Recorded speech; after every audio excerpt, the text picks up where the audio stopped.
for taking this time to do this short little interview.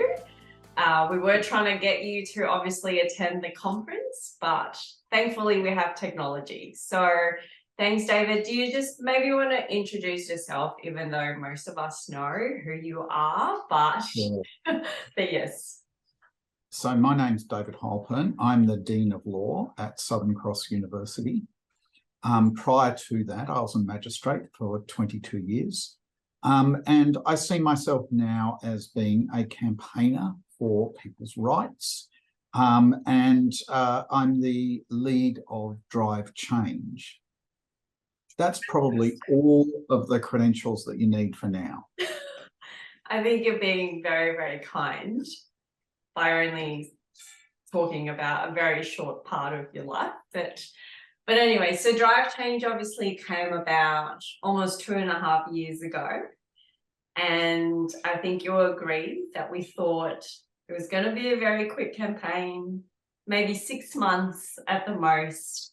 But here we are 2.5 years later. We've obviously done quite a few things with the limited sort of resources that we've had. But why was it for you personally, it was important to have a nationwide campaign to change the drug driving laws for patients? As a magistrate, I saw the incredible damage that our current legal regime causes to a large number of medicinal cannabis users. I read that we were the only country in the world that has this sort of regime, that no other prescription medicine is treated that way.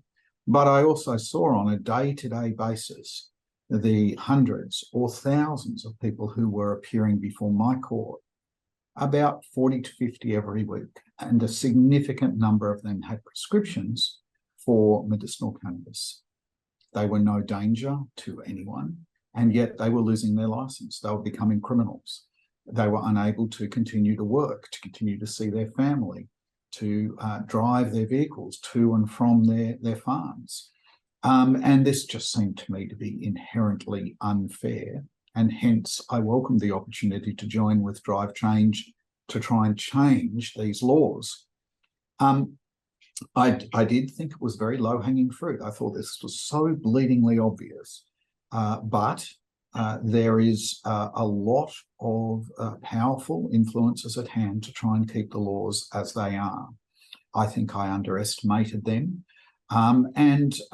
So hence we're now in a position where there are, for example, in New South Wales, 250,000 tests per year, 10,000 people going before the courts with absolutely no dividend in road safety or reduction of road trauma. And that to me is a tragedy, and it has to change. We also have an industry which is based upon good medical science. This medicine helps people. It saves lives. It stops people from having to use a whole range of other prescription medicines. It stops people from having broken sleep, chronic pain, all the other ailments. We know this helps. And yet, if they use the medicine that their doctors have decided is the best medicine for them, they can't drive without risk of criminalisation. That's what I want to see change.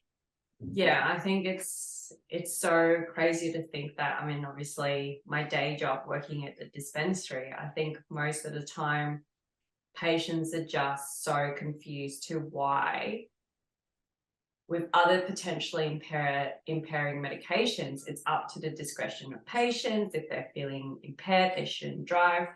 So that, when it comes to medicinal cannabis, if they've been through that journey of dealing with all the medications that they've been on, they suddenly being treated like a criminal. And, the main question we always get asked at the dispensary is, what do you mean we can't drive? What do you mean this is based on presence and not impairment? So it is, it's been close to 5.5 years since it's been legalized, and we're still having this discussion. So why do you think that the law enforcement agencies just struggle to understand that this is now a medication?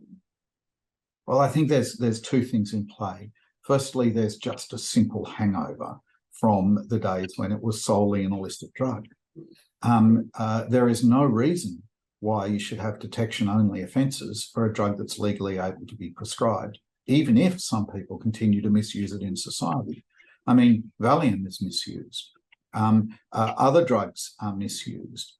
Certainly opioids are misused, but that doesn't mean that there's detection-only offences for them. So one is just that historic hangover.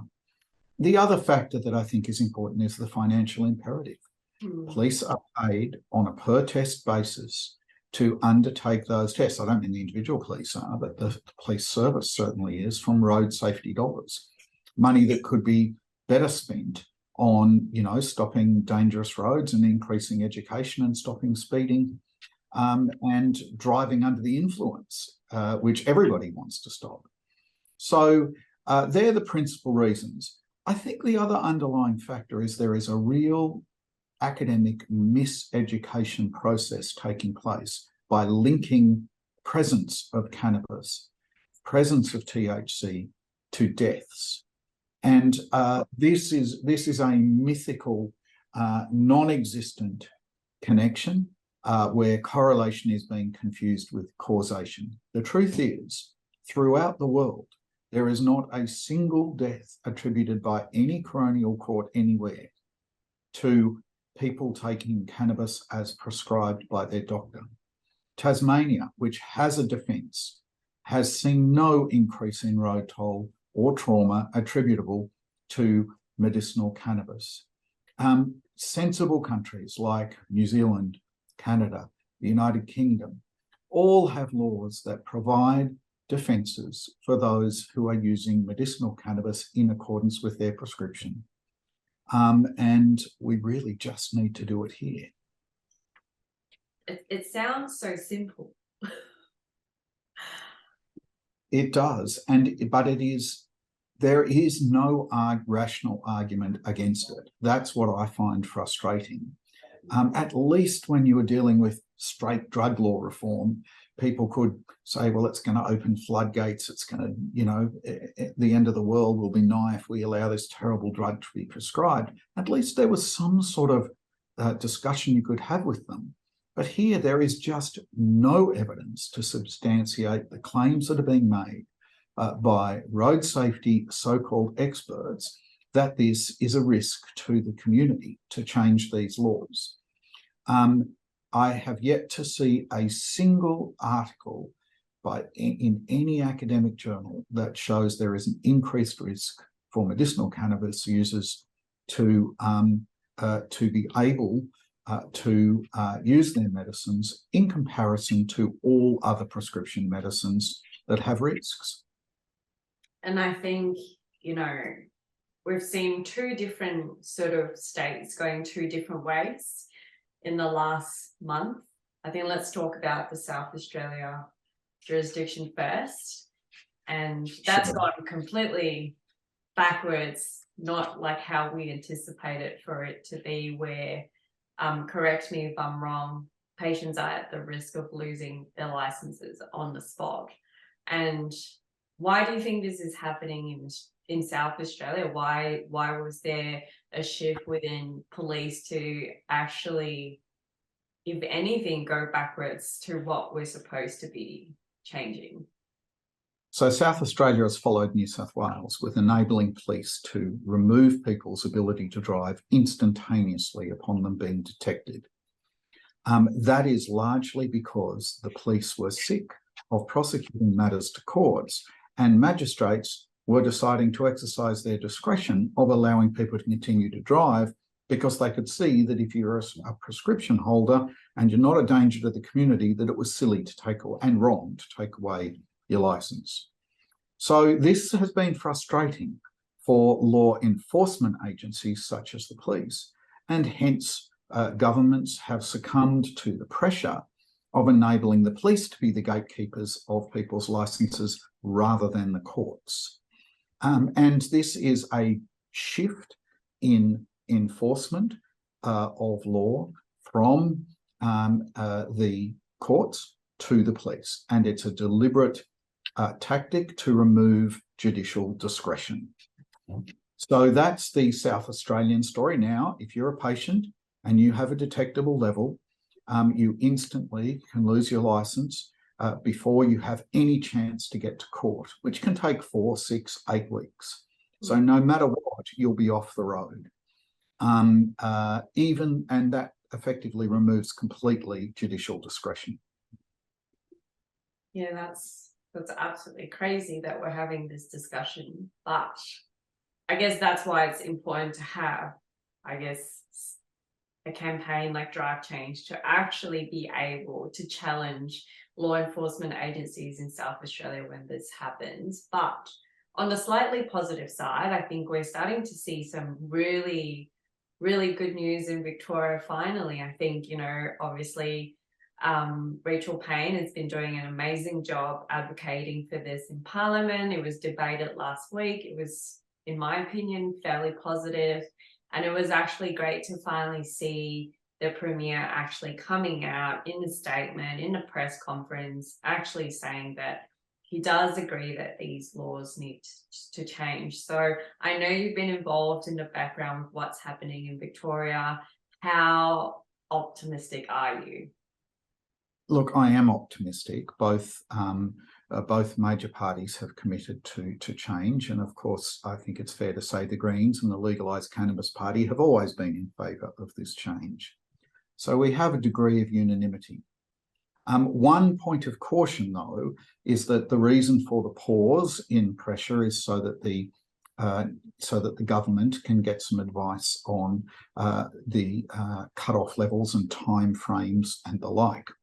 I think this is a red herring, and I would urge the government to approach it slightly differently and to ask this question, rather than how many hours before someone is not affected, or what level is the cutoff that is appropriate for how many nanograms for detection. Instead, to ask this question: how is cannabis different from any other prescription drug?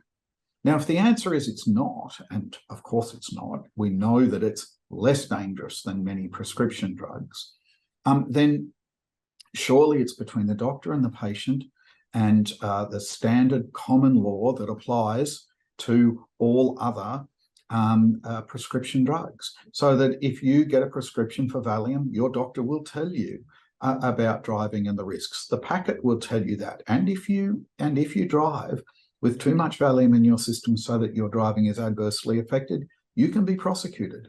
That's all we're asking for THC. So I would caution against the government looking to try and find a silver bullet of, well, this many hours means not affected, or this level means not affected.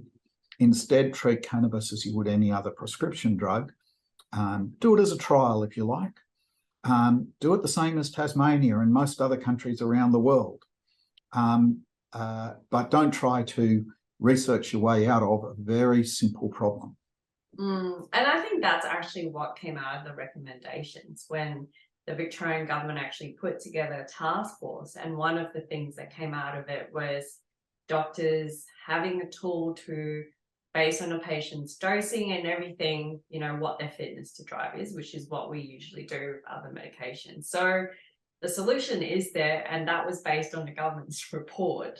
It's just sort of them having the confidence to just roll this out and realize that the world is not going to collapse when this actually happens. So I think there's a lot of changes, and I think what's always been our hardest challenge in the campaign is getting industry behind us. And we've recently launched round 3 of our crowd fundraising campaign. We've obviously had 2 very successful runs initially, but we're seeing more and more companies coming into market. Patients are getting more and more products in the market. And somehow, you know, I mean, we were very, very appreciative that Mad Relief came on board as a seed funder, and they were pushing for this, and they were saying we need to get industry on board. But I feel that you and I have been trying to get industry on board for the last couple of years, but it's still so challenging. So why why do we feel like this is such a hard task? I think for industry, there is I understand their reticence in saying, oh, there's a problem here. Oh, there's a problem with our product vis-a-vis the criminal law. And I sort of understand that if for some businesses, they may well be thinking, let's just let this go under the radar. We'll still try and sell our product. But the truth is that most of the public companies that are cannabis companies are bumping along a bottom. And when I say that, I mean that they are reaching market saturation in the sense that here's your market, non-drivers or those who are prepared to take a risk. And that's an ever shrinking market as more and more people have to go before court charged with this offence. In New South Wales, about 10,000 people a year are going before this court charged with this offence. So, and talking to doctors as I do, many of them say they're right on the cusp of signing the prescription and the patient says, I can't do this if I can't drive. So the truth is that any thought that industry might have of just saying, let's just ignore this and let it go, should be put in the past. And unless there is a vibrant, active, potent campaign to change these laws, then many states will stay stuck. Now, in Victoria, if we had 2 or 3 people full-time on the ground, engaged in the kind of lobbying that we need to get this just across the line, to be pointing out the material I just stated about the research, to point out the difference between the correlation and the causation, to show all the stats about what's happening in other countries, to confront agencies like the AMA when they say, hey, we don't want people driving with weaving all over the road drugged. And of course, that's just a straw man argument. They're just talking through their hat, really. They haven't read the legislation. I think the change to the TGA for psychedelics is a really good example of an incredibly well-funded, targeted, active campaign achieving its results beyond all expectations. And if Drive Change had the same sort of funding as Mind Medicine Australia does, then I think we would have achieved our aim in the sort of time frame that you and the others involved in Drive Change had hoped for. What we need, frankly, is hundreds of thousands of dollars to get this campaign really moving. And for the industry, that will pay big dividends. If we have a prescription-based exception to drug driving laws, the numbers of prescriptions, the numbers of people utilising this medicine will grow and will grow exponentially, and the industry will be much healthier financially, but more importantly, much healthier in terms of health outcomes for the patients that it cares about. Yeah, absolutely. And I think what industry needs to be aware of is once the drug driving law change, from an advocacy perspective, it helps with other things like insurance. Like, for example, TAC in Victoria, a lot of our patients on medicinal cannabis can't have their medications remunerated because these insurance agencies will say or give the reason of current driving laws don't allow you to drive, so we're not going to pay for your medication. So it almost will actually facilitate a change in all the other barriers that patients face, not just drug driving, like insurance and everything else. I think it's the main thing that needs to change within industry. And like I said, it's almost 5.5 years since we've been legalized. So it needs to happen now, sooner rather than later. And I definitely feel that industry needs to get on board this time, especially with the number of companies that are coming in. So any last words, obviously, before we sort of wrap this interview, that is obviously going to be shown to the industry? So the one other aspect I would say, and I'm saying this carefully as somebody whose background is Nimbin, and that is that there's probably 2 barriers to the medicinal cannabis industry. The first is what we've been talking about in terms of the other drugs, that people will use instead, or they just simply won't take up their medication. But the other aspect is this. There will be, if this law changes, there will be a decrease in the illicit black-green market and an increase in the medicinal market. And the reason for that is obvious, because if you want to avail yourself of the defence, you are going to need to have a prescription and be able to show that you're using in accordance with that prescription. So much as I think we would all like to see in the long term different regime for prohibition and different regime for people cultivating their own cannabis as occurs in the ACT, at least for now, for the industry, their share of the market will increase if this law goes through. Well, thank you, David, for your time, and hopefully we do get some really good traction for this round, because I do personally believe this is the home run for us, and we really, really need all the companies to get behind it, because like what we say, we hope we're not discussing about this the next year. So fingers crossed, and yeah, let's just hope we actually get somewhere with this campaign. Well, thanks for raising it yet again. I'm getting bored of the sound of my own voice.